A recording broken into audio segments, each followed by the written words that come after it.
Tonight, the search is on in the traumatised quake-hit New Zealand city of Christchurch for survivors. Much of the city has been flattened by the 6.3 magnitude quake, which struck at the height of a busy workday.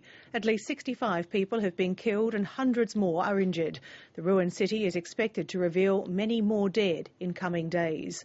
Also tonight, many of the city's residents have bunkered down in makeshift accommodation provided by emergency services. Peter Lloyd has our report, which contains disturbing images.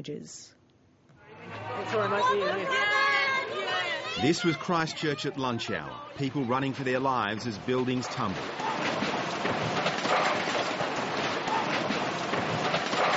It was a desperate scramble to rescue those trapped.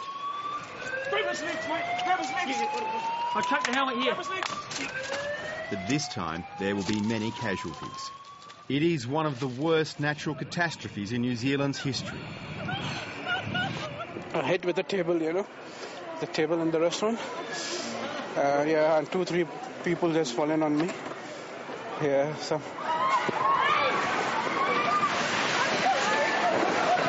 The city's iconic cathedral was crumbling on live TV, the spire toppling into the street below.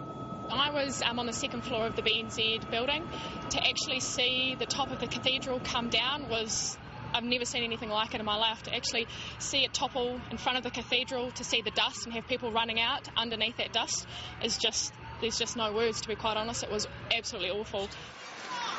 This woman waited 2 hours for rescue. Okay, just stay away from the edge. 200 people worked in this multi-storey building. Only a handful have emerged, many in the arms of co-workers. I think there's about 10 people still from my work in there. I managed to find 3 ladies that were on the second or third floor. I managed to pull them out round the second, but one guy's like trapped up to his waist and stuff in concrete, and it's just horrendous. I don't even know how I'm here. The 6.3 magnitude quake was centred close to the city. It lasted more than 1 minute. It's a live earthquake. You can see the floors trembling. It was a disaster recorded by handheld devices. Rocks are falling down in Sumner, just outside Christchurch. This giant rock's just fallen on the RSA building, and you can see it's crushed the building there, and the cars. It's terrifying. I was on the 5th floor of the CTB building. Yep, and it just came down, right down.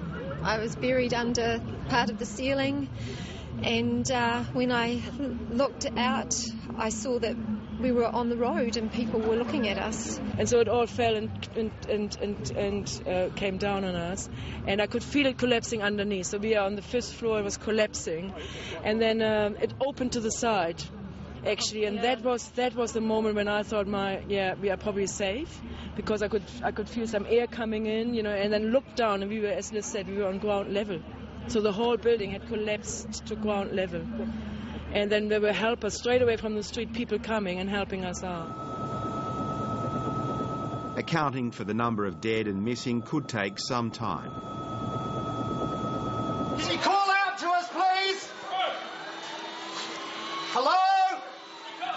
We expect there be a continuous series of aftershocks, and of course for people who have gone through now the 2 previous events plus the aftershocks, this will be a traumatic time for them. New Zealand's Prime Minister has taken personal charge of the rescue and recovery effort.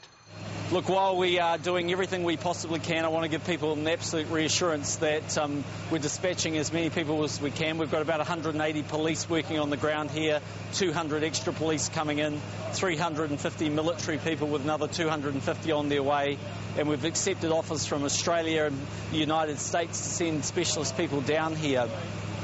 I don't think we can go past the fact that we may well be witnessing New Zealand's darkest day. The rescue and recovery operation will go on into the night.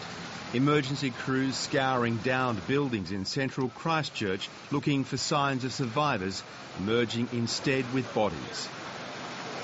They just don't feel safe enough to go home. They're all gathering there and they're bucking down for a night's sleep. Across the shattered city, makeshift camps are hosting people too afraid to go indoors. The authorities are warning locals that a water supply crisis is unfolding. It's not safe to drink tap water. They are being urged to capture rainwater for drinking. Peter Lloyd, Late Line.